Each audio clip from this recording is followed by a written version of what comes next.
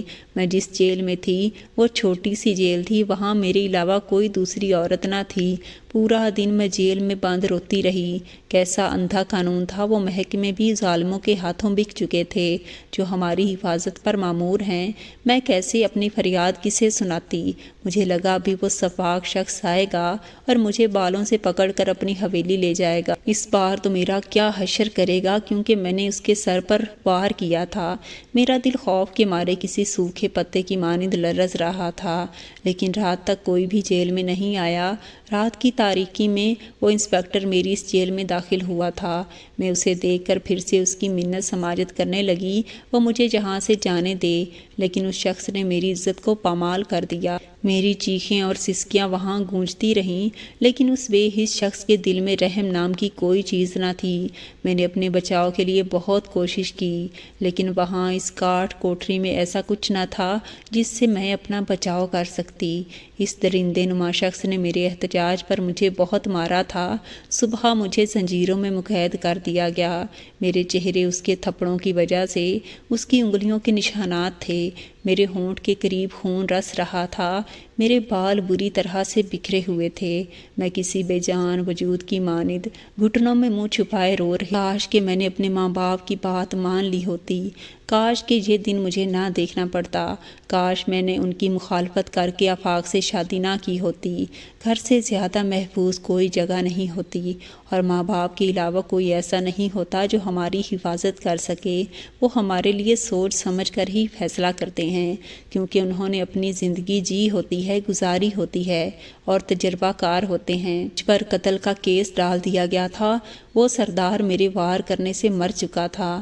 میں جیل کی کاٹ کوٹڑی میں قید تھی، جہاں مختلف قسم کے پولیس کے وہ نمائندے اپنی ہوس مٹانے میرے پاس آتے تھے جنہیں ہم اپنا محافظ سمجھتے ہیں۔ وہ جیل خانہ ہونے کے ساتھ ساتھ جسم فروشی کا بازار بھی تھا، جہاں عورتوں کے ساتھ زیادتی کرنے والے وحشی درندے پولیس کی وردی میں موجود ہوتے ہیں۔ میرے پاس پچھتاوے کے علاوہ کچھ بھی نہ تھا۔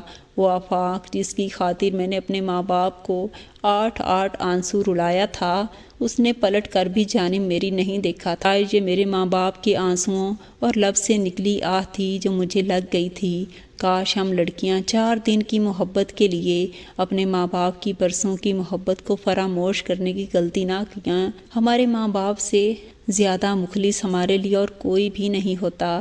مجھے پھانسی کی سزا سنا دی گئی۔ اگر میری کہانی ان نوجوان لڑکیوں کو سنائی دے رہی ہے جو اپنی زندگی کا فیصلہ اپنے ماں باپ کے خلاف کرنے جا رہی ہیں، تو ضرور سوچیں ایک بار۔